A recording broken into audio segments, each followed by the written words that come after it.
เมตตาคนเฮ็ดนาใส่วงดนตรีฮักเฮาขาดลงทันทีหอบใจนี้บ่กล้าเผชิญ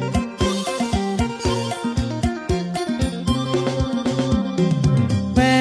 น้องนั้นเพิ่นผู้ว่าอายสู่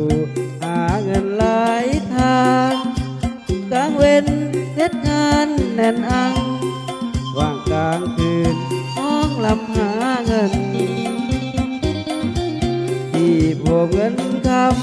ำหวังนำไปแต่งลูกสาวเพิ่นแต่ว่าแม่น้องเพิ่นเมินเพิ่นเลือกคนที่ดีไว้แล้วเหลือใจบุญอายพอสมอานงอาชีพอายพอมั่นคงขึ้นลงคงบ่พอแจว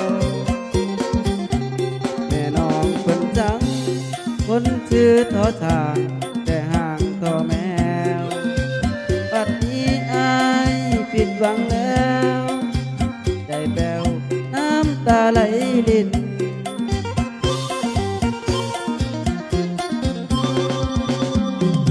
หากินน้ำเสียงตูอายทนดูหาเงินหลายทางเพื่อหวังหาเงินแต่งงาน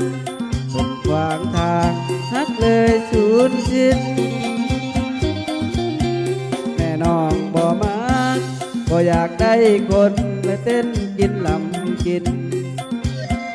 บ่ให้เต้นกินลำกินให้นอนกินบ่แม่เฒ่าเอ้ย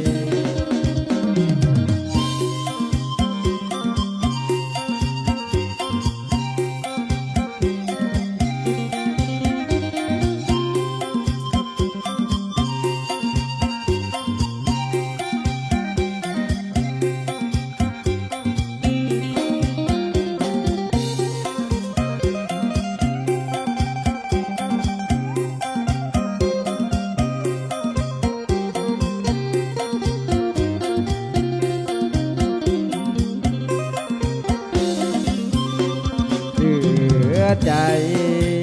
อุ่นอายบ่สมอานงอาชีพอายบ่มั่นคงขึ้นลงคงบ่พอแจวแม่น้องเพิ่นจักคนชื่อทอสางแต่ห่างทอแมวปัดนี้อายผิดหวังแล้วใจแป้วน้ำตาไหลลิน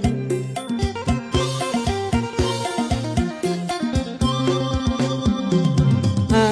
กินน้ำเสียงตูอายทนดูหาเงินหลายทางเพื่อหวังหาเงินแต่งงานคนขวางทางฮักเลยสูญสิ้นแม่น้องบ่มักบ่อยากได้คนเต้นกินลำกินบ่ให้เต้นกินลำกินที่ให้นอนกินบ่แม่